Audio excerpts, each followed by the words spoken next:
لیکن بصیرت کا نور اللہ نے اس کے سینے میں رکھا ہے. کہا اس کی فراست قلبی سے ڈرو، وہ اللہ کے دیے ہوئے نور سے دیکھتا ہے. اس کو اللہ نے چراغاں دی ہے، اللہ نے اس کو روشنی عطا کی. عمومی طور پہ کہا جاتا ہے یہ دنیا والے ہیں، یہ دین والے ہیں، اور یہ دو تقسیمات کر دی.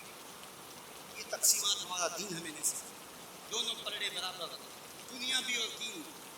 اصل دنیا کیا ہے؟ مولا رومی بولے چیز دنیا آج خدا غافل ہوتا ہے. دنیا ہے کیا؟ خدا سے غافل ہونے کا نام دنیا. وہ آپ چاہے اوپر پہ بیٹھ کے غافل ہیں یا دکان پہ بیٹھ کے غافل، وہ آپ دنیا داری کریں.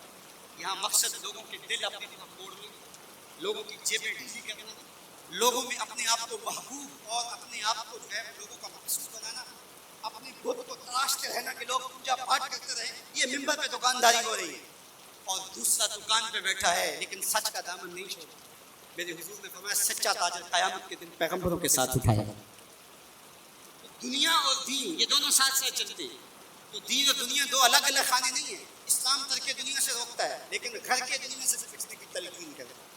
رہبانیت کا درس بھی نہیں دیتا. لا رہبانیت فی الاسلام. اسلام میں رہبانیت نام کی کوئی چیز نہیں ہے کہ تم گھر بار چھوڑ دو، تم بستی چھوڑ دو، تم کوہ غار کی زندگی اختیار کرو. اسلام کا یہ مثال ہے. ابھی بات ہو رہی تھی حضور نے مواخات قائم کی. دو مرتبہ قائم کی. ایک دفعہ حضور نے مکے میں قائم کیے تھوڑے سے صحابہ کے درمیان. اور مواخات مدینہ یہ کائنات کا ایک انوکھا باب ہے.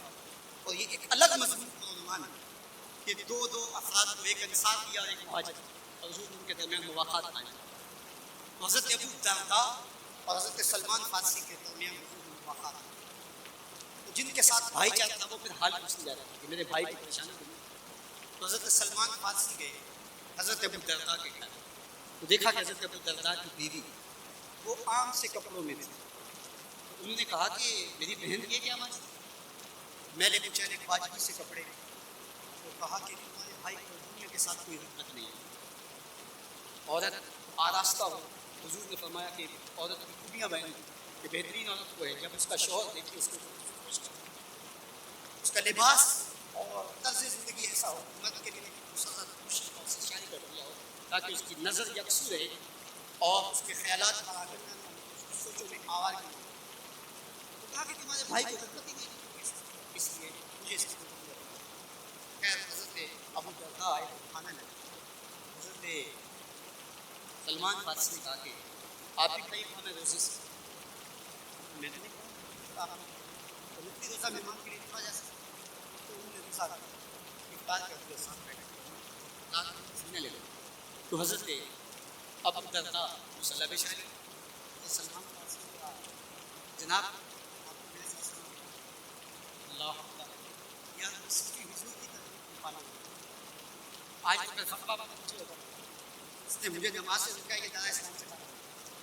تو آپ نے ٹھیک مہمان نوازی کا یہ بھی ایک ڈش ہے. شہری حضرت سلمان فارسی چھوڑی دے اور پھر حضرت سلمان فارسی ہمارا ہماری بیوی کے کپڑے ملے کو چلے. ان نے روزہ رکھا ہوا تھا اور رات میں قیام کرتے تھے. تو کہا کہ تمہارے نفس کا، تمہارے اہل خانہ کا بھی، تمہارے رب کا بھی تمہارے اوپر تھا اور تمہارے مہمان کا بھی تمہارے اوپر تھا. اور ہر ذی حق کا حق میں ادا کرنا ہوگا.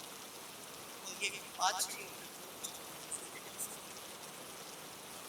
شام وقت کے فیضان، شام وقت کے فتح مقام کیسے وہ لمحے تھے. آج تو کوئی مسئلہ ہو، زخم ہو تو دکھائیں کس کو، کہانی ہو تو کہیں کس سے، دکھڑے ہو کس کی دہلیز پہ رکھے، کس کے کندھے پہ سر رکھ کے اٹھے اور حضور کے پاس گئے. اور حضرت سلمان کی اپنی کہانی سنائی.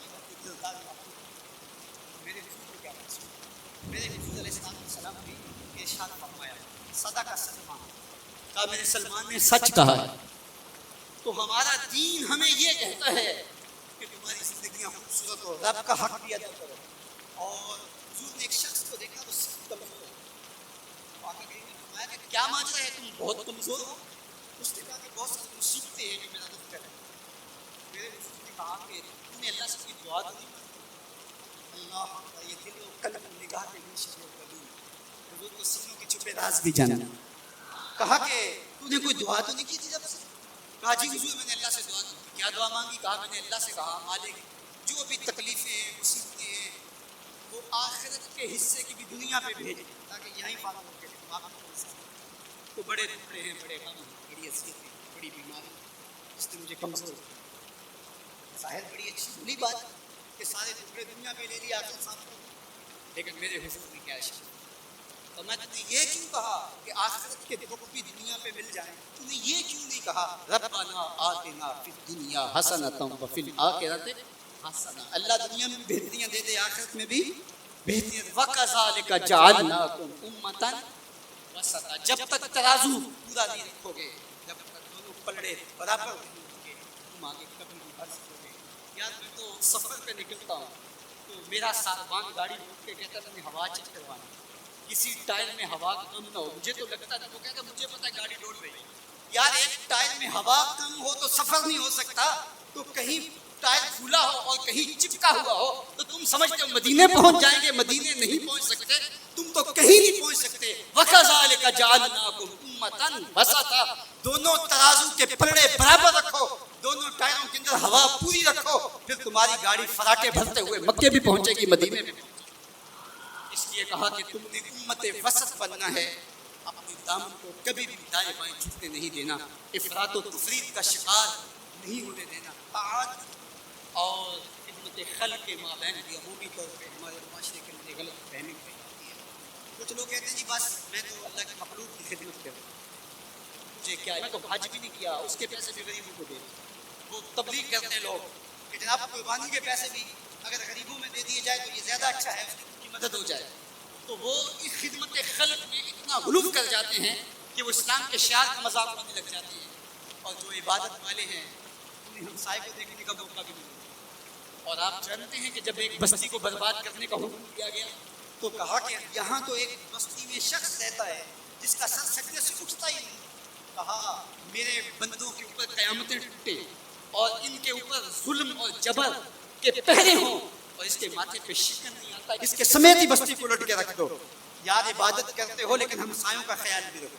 میرے حضور علیہ السلام نے لعاب پھینکا نا، صحابہ نے اپنے ہاتھوں پہ لے کے، کائنات کے اندر آپ کو ایسا کوئی حقوق نہیں ملے گا جیسے آپ نے عشق اور محبت کی لوگ داستانیں درست کی، لوگوں نے نہریں بھی کھودی، لوگوں نے محبوبوں کے لیے کیا کچھ نہیں کیا، لیکن آج تک آپ کو ایسا نہیں ملا ہوگا کسی محب نے محبوب کا لعاب بھی چاہا۔ کائنات میں یہ انوکھا باب ہے۔ حضور علیہ السلام نے فرمایا تمہیں اس چیز پر کس نے ابھارا کہ میرا لعاب بھی اپنے چہروں پہ مل رہے ہو؟ انہوں نے کہا اللہ اس کے رسول۔ میرے حضور نے اس کی چوٹی نہیں، لیکن فرمایا اگر کوئی چاہتا ہے کہ اللہ اس کے رسول سے محبت کرے اور اللہ اس کا رسول اس سے محبت کرے تو وہ ہمسایوں کے بھی، یعنی تمہارا یہ پہلو بھی، تم آج کے رسول بھی ہو لیکن ہمسایوں کو بھی تو خیال رکھو۔ تمہارے گھر پہ جھنڈا تو لگا ہے حضور کے میلاد کا، لیکن اگر ہمسایوں کے گھر میں اندھیرا ہے تو یار اپنے گھر میں اس سال اگر چراغاں نہیں کر سکے، غریب ہمسائے کا میٹر کٹ گیا اس کا بل دے دو، آمنہ کا لال زیادہ خوش ہوگا، میلاد والا رسول زیادہ خوش ہوگا۔ اس لیے دونوں پلڑے برابر رکھو، نہ تو عبادات کے زعم میں تم خدمت خلق کو اور ہمسایوں کے حقوق کو، رشتہ داروں کے حقوق کو بھول جاؤ، اور نہ یہ کہ تم خدمت خلق کے نام پہ عبادات کا مذاق اڑانے لگو۔ وَكَذَلِكَ جَعَلْنَاكُمْ أُمَّةً وَسَطًا، ادارۃ المصطفیٰ دونوں بازو کے ساتھ اڑنے کی فکر رکھتا ہے اور امت وسط کے مزاج کو لوگوں میں راسخ کرنا شروع ہوتا ہے۔ ظاہر ہے جب کبھی اس بازو پہ زور پڑے تو کبھی اس بازو پہ زور پڑے تو بازو جھکنے لگتے ہیں تو میرا اللہ مدد کرتا ہے، نصرت دیتا ہے۔ تو کبھی ہمارے کسی بازو پہ فتویٰ بھی آ کے جو ہے وہ زور ڈالتا ہے، کبھی کسی فتوے کا میزائل لگتا ہے، لیکن ہم تو بھلے شاہ کی بولی میں کہتے ہیں بھلے آلو پیتے ہیں کافر کافر حاکم آہو آہو آہ۔ ہمارا کام الجھنا تھوڑا ہے، ہم نے تو آگے بڑھتے ہی چلے جانا ہے اور ہماری منزل تو مدینہ ہے، ہم نے تو اس کی طرف عازم سفر رہنا ہے۔ ادارۃ المصطفیٰ ایک فکر کا نام ہے اور وہ فکر جو مدینے کی ضیاؤں سے پھوٹتی ہے، گنبد خضرا کے جمال کی روشنی ہے، اور وہ مصطفی نہیں ہو سکتا جس کے دونوں بازو میں سے ایک بازو شل ہو۔ حضور کی امت سے جس کو پیار نہیں ہے، حضور کی امت سے جس کو محبت نہیں ہے، حضور کی محبتوں کا کبھی بھی مستحق نہیں ہو سکتا۔ میرے بزرگ فرمایا کرتے تھے جس کے بچوں سے تم پیار کرتے ہو اس کا باپ تم سے پیار کرتا ہے، اگر تم چاہو کہ حضور ہم سے پیار کرے تو حضور کی امت سے پیار کرو۔ تو ایک امت بنو دوسرا امت وسط بنو، تو پھر دیکھنا تمہاری شاہین صفت پرواز اس کو کوئی چھو بھی نہیں سکے گی، تم پھر بڑھتے رہو گے اور تمہارا بڑھنا منزل آشنا ہوگا، اور تو رہنا ورد شوق ہے منزل نہ کر قبول، لیلا بھی ہم نشی ہو تو ماہ، تیرا تو مطمئن نظر، تیرا تو ہدف ہی کچھ اور ہے، تو دنیا کے لیے نہیں ہے، دنیا تیرے لیے ہے، تو خواہشات کا دیوانہ نہیں ہے، بلکہ خواہشات تیرے پیچھے دوڑے گی اور زمانہ تیری دہلیز پہ باندھیوں کی طرح نوکری کرے گا، من کان للہ کان اللہ لہو، تو ان کا ہو کے دیکھ زمانہ تیرا ہو جائے گا۔